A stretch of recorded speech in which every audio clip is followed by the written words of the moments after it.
Hello, friends. Welcome back to Ma Stewart's Kitchen. I'm Trevor Stewart, or Ma Stewart if you prefer. And today we are going to be pickling some green tomatoes that we have picked out in the garden. And I will insert that footage right now. Well, hello, friends. Welcome back to Old Ma Stewart's farm. And today we are going to be pickling some green tomatoes. Let's take a look and see what our tomatoes look like.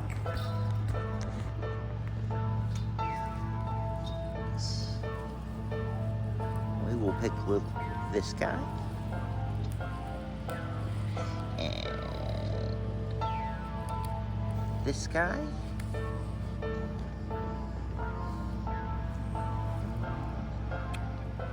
Ooh, look at that, we got some ripe ones coming on. And I think we like these two because they are not super pretty, but to get pickled, they don't have to be super pretty. All right, I need both hands, so I'll meet everybody back inside in the kitchen. There we go. All right, and let me get the camera set up and tell you what I'm doing.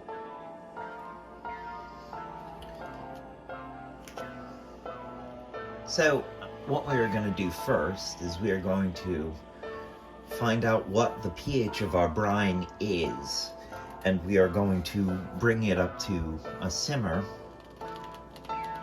and test it again because we are curious. My goodness, this cap is on there tight. There we go. So, what we're going to do, we think we're going to do 2 full jars of pickles, which means that should be about what's left of our brine. If there is any left over, I will pour it back in here. Or I will have it with soda water.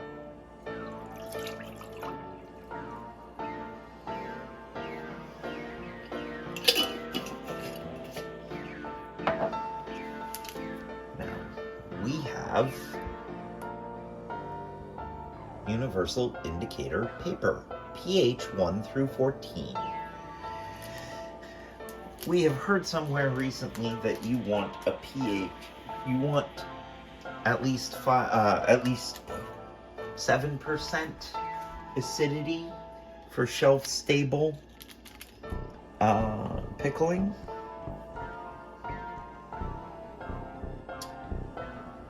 That is our indicator bars. Now, what we may do is test something that we know the percentage of after we test this, so that we have a test sample that we can compare.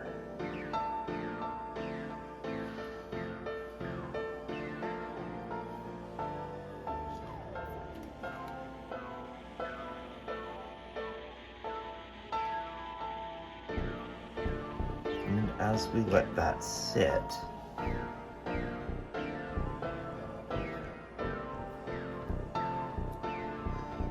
dry, we will get something that we know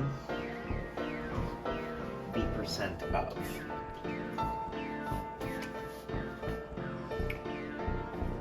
This is distilled and then diluted to 5% acidity. We know that acidity, so we can compare colors. And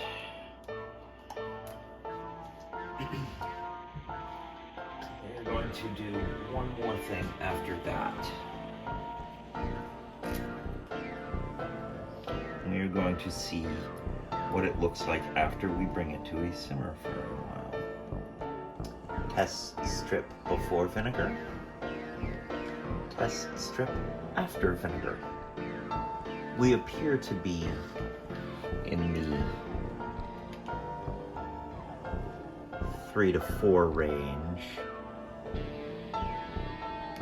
where it's actually turning the color. I don't know if you guys can see it on camera, but both test strips are actually relatively close to the same.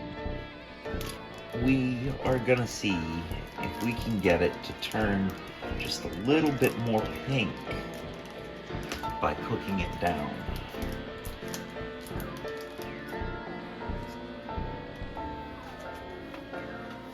Now, I am not sure that these test strips are sensitive enough to be able to tell the difference between 0.7% and 0.5%. Or not 0.7, 7% and 5%. So, we will find out.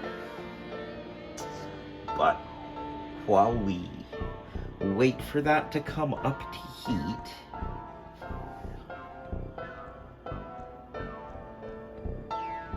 and cook down to hopefully something a little more acidic,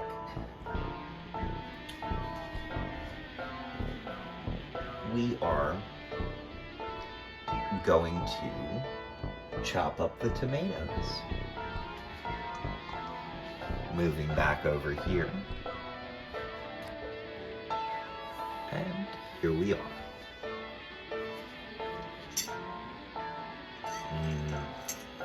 Remember, friends, get your Jeffy Millimeter merch from the Jeffy Millimeter merch store online. Alright, now we need to slice up the tomatoes. And we are going to slice them up into wedges. I don't know precisely how many wedges per tomato, but we'll see because of how big they are. A good way to do this for me is to slice it in half.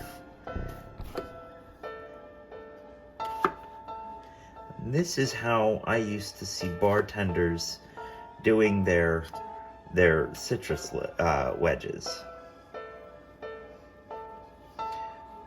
And of course, do curl your fingers more than I had been.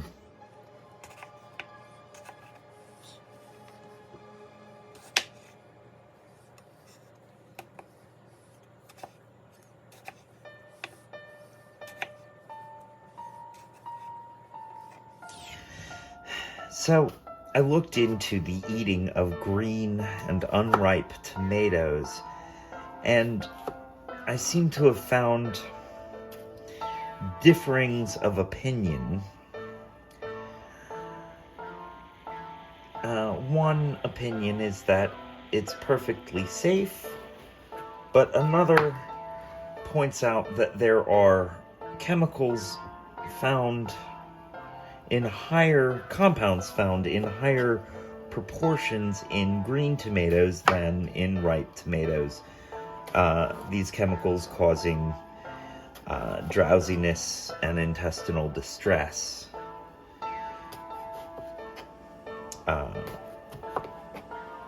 And their warning is just don't eat too many green tomatoes. But I think they were speaking of uncooked green tomatoes. But then again, I went somewhere else and they said that the best way to pickle green tomatoes is to quick pickle them, fridge pickle them, where you put them in the brine and stick them in the fridge. And they're good for about a year that way. I'm looking for something that will last longer than that. I'm looking to be able to make something shelf stable.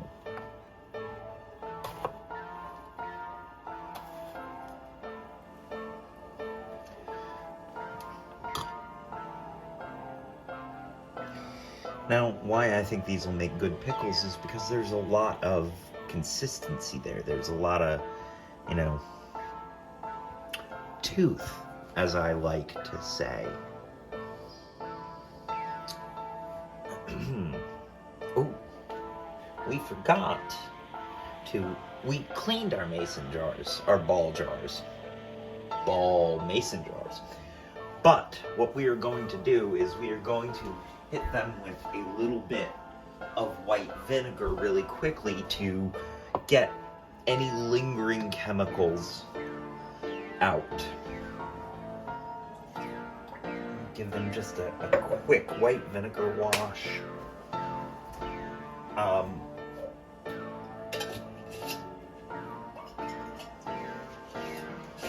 See, I've poured in about that much white vinegar, and we, really don't even need that much. Just get it all around the inside of that one. Use the same stuff, get it over here. Get it all nice and around the inside of that one. And that should take care of anything lingering.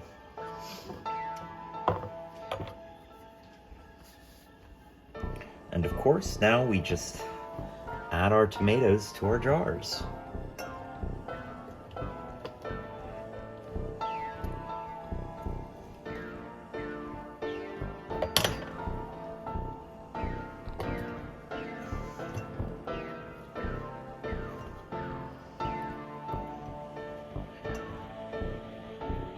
Now, my house brine has a pretty high salt content to it, as well as what I hope is a pretty high percentage of acid.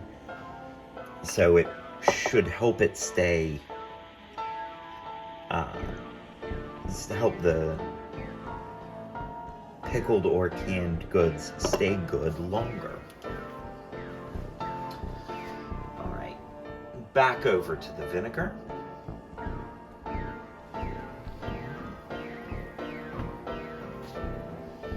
It's been simmering for a moment.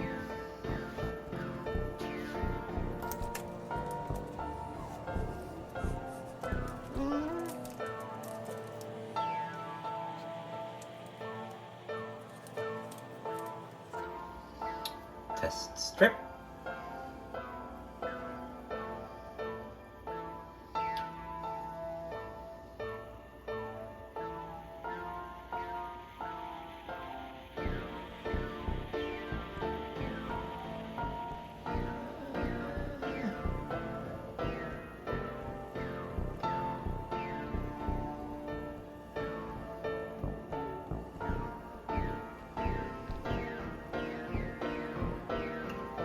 I can't tell if it's getting stronger or not.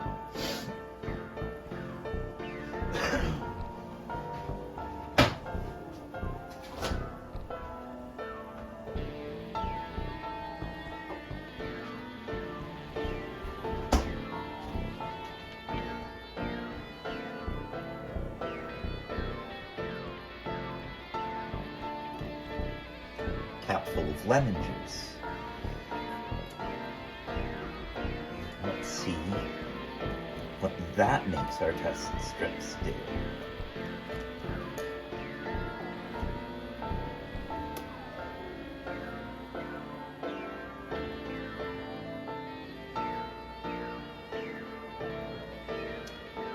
That is definitely more acidic than the vinegar or our brine. So what we're gonna do is we're gonna put lemon juice directly onto our pickle jars, into our pickle jars, like so. Splash.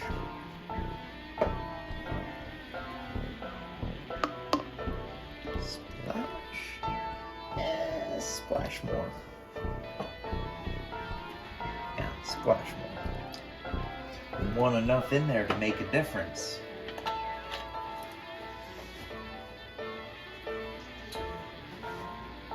We're trying to make sure we bring our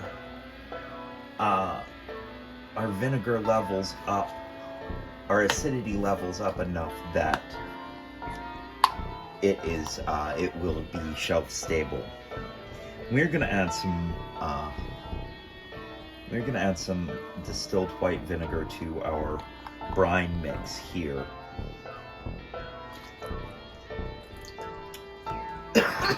Whoa! To thin it out some. Ooh, I just got a nose full of that. Oh, it smells so good. But yeah, we're thinning that out just a little bit. Then we're gonna bring it back up to a cook.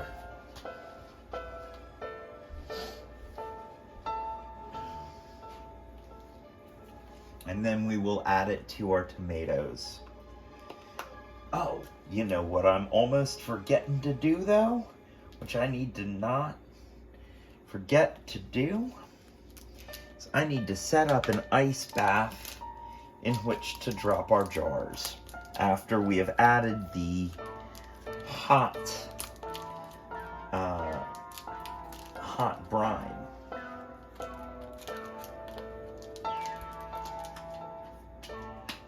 Yes, yes. So,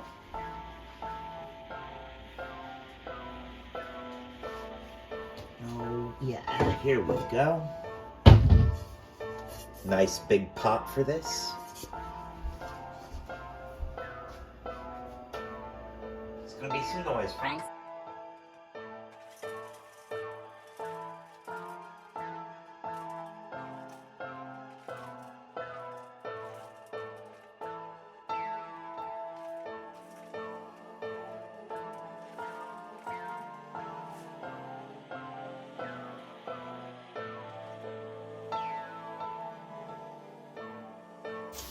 How does it feel to watch a pot boil, friends?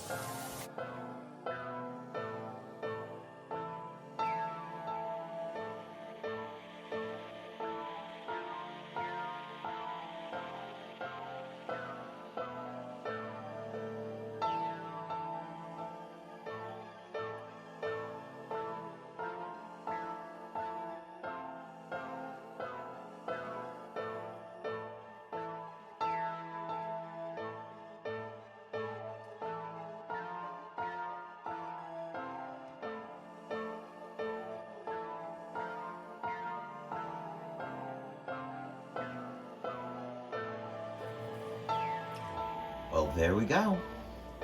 And back over to the other side.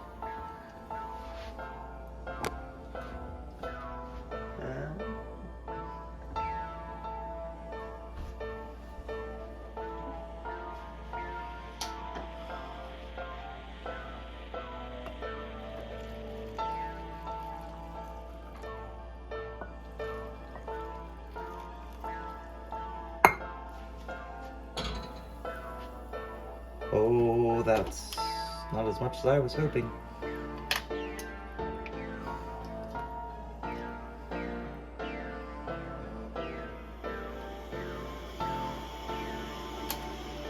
No.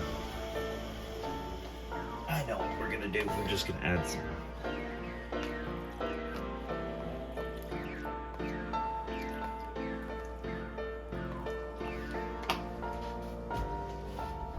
There we go.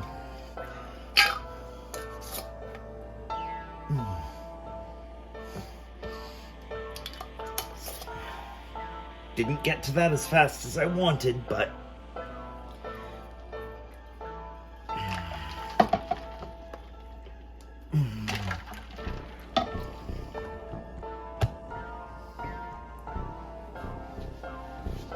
and there we go. Now we're gonna go through a process of stirring these up, taking them out occasionally and flipping them upside down and spinning them around, and yeah, for a little while until they are no longer putting out heat. And then they should be shelf stable, and once they come back up to room temperature, I should be able to mark them. So we will join me in a moment further along in this process. And back to our progress already in show. There they are. As you can see, the tops of the cans have sucked in due to the contraction of gases. So, you know, they no longer pop. Press down on them. And now we just want to let this come up to temperature to where it's no longer condensating on top, and we can label them. And we shall return in a moment when we do that. And the tops are now dry enough to write on. Holt House Brine Necromancy. Pickled green chunks of necromancy. Well, friends, thanks for joining me on this journey into the making of pickled green tomatoes. Y'all have fun now, you hear? Be good to each other. Bye, friends.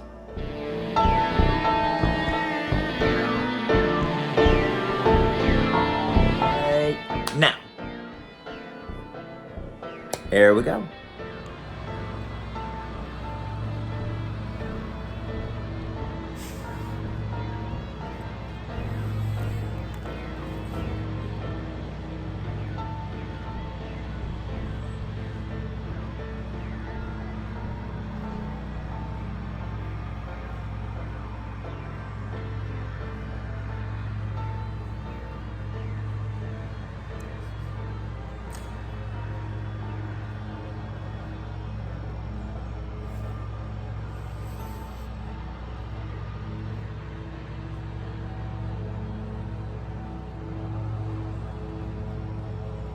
They'll turn around and head back the other direction in a little while, and it'll get a little quieter.